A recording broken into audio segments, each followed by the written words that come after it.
Hello guys, welcome to my channel, welcome to my another video. আজকের এই ভিডিওয় কথা বলবো সালমান খানের সিকেন্দার মুভিটা নিয়ে। এই সিকেন্দার মুভিটা নিয়ে বেশ হাইপ ভাই, কারণ সালমান খানের মুভি হাইপ থাকবে, এটাই স্বাভাবিক, অস্বাভাবিকের কিছু নয়।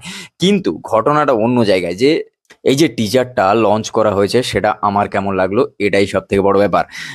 জানি সবার ভালো লেগেছে, আমার বিভৎস ভালো লেগেছে। এবার ভাইজানের যদি লুক ওয়াইজ যদি বলি, লুকের কোনো চেঞ্জ নেই। লুক সেরকমই লুক, সেরকমই ভাইজান, যেরকমই আছে সেরকমই। কিন্তু ভাইজান আসছে ঈদে, স্পেশাল তো হবেই, তাই নয় কি?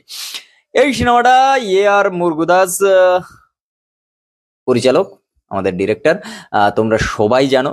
আম, মানে কি বলা যায়, গজনীর মতো মুভি ইনি ডিরেক্ট করেছেন। একটা সাবজেক্ট ওয়াইজ মুভিতে ভালো কাজ করেন। এনার একটা বিশাল নামডাক আছে।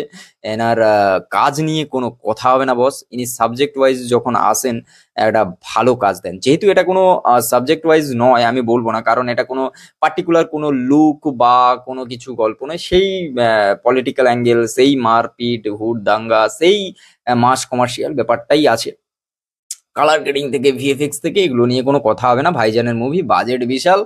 আর সব থেকে বড় ব্যাপার, এই সিনেমার নায়িকা হচ্ছে রশ্মিকা। এটা তো বললাম, সালমান খান তো আছে।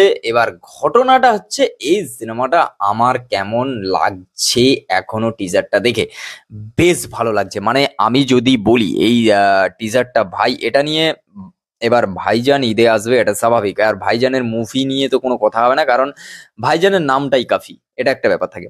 কিন্তু আমার এখানে একটা কোশ্চেন আছে। এই রশ্মিকা আহ, এই হিরোইনটাকে প্রত্যেক মুভিতে নিচ্ছে। হ্যাঁ ঠিক আছে, বুঝতে পারছি ইনি একটা, মানে একটা কি বলা যায়, একটা লাকি বলতে পারো। মানে যেই মুভিতে আছে সেই মুভি হিট, হিট মানে ডবল হিট, এরকম একটা ব্যাপার। পুষ্পা 2, আবার এদিকে দেখো অ্যানিমেল, তারপর দেখো ছাওয়া রিসেন্ট চলছে, তারপর সিকেন্দারে আবার রশ্মিকা। মানে আমার কোশ্চেনটা হচ্ছে যে, না না না, খারাপ কিছু নয়, ঘটনাটা হচ্ছে একই মুখ একই জিনিস। আর সব থেকে বড় কথা, প্রত্যেক সিনেমায় একই নায়িকা। মানে ঘটনাটা শুধু নায়ক চেঞ্জ হয়ে যাচ্ছে, নায়িকা একই আছে। জিনিসটা না কিরকম এক এক লাগছে। এটা একটু চেঞ্জ হলে মনে হয় ভালো হয়। আরো নায়িকা আছে, প্রচুর আছে, প্রচুর আছে। এই জায়গায় রশ্মিকার অপোজিটে, মানে রশ্মিকা না হয়ে যদি অন্য কেউ হতো তাহলে কি হতো? মানে ধরো এখন যে ট্রেন্ড করছে শ্রীলীলা যদি হতো। আরে মানে বলছি আর কি, তোমাদের মনের কথাটা আমি একটু হলেও বুঝি, এটা ব্যাপার আছে। তো দেখার যে এই সিনেমাটা কেমন হওয়ার, জাস্ট ফাটাফাটি একটা টিজার। কায়দে মে রহো, ফায়দে মে রহো।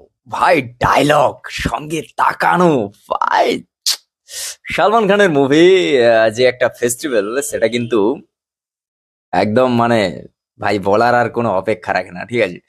আর এখানে যে ডায়লগ গুলো, নায়িকারও ডায়লগ ঠিকঠাকই, খারাপ নয়, ঠিক আছে।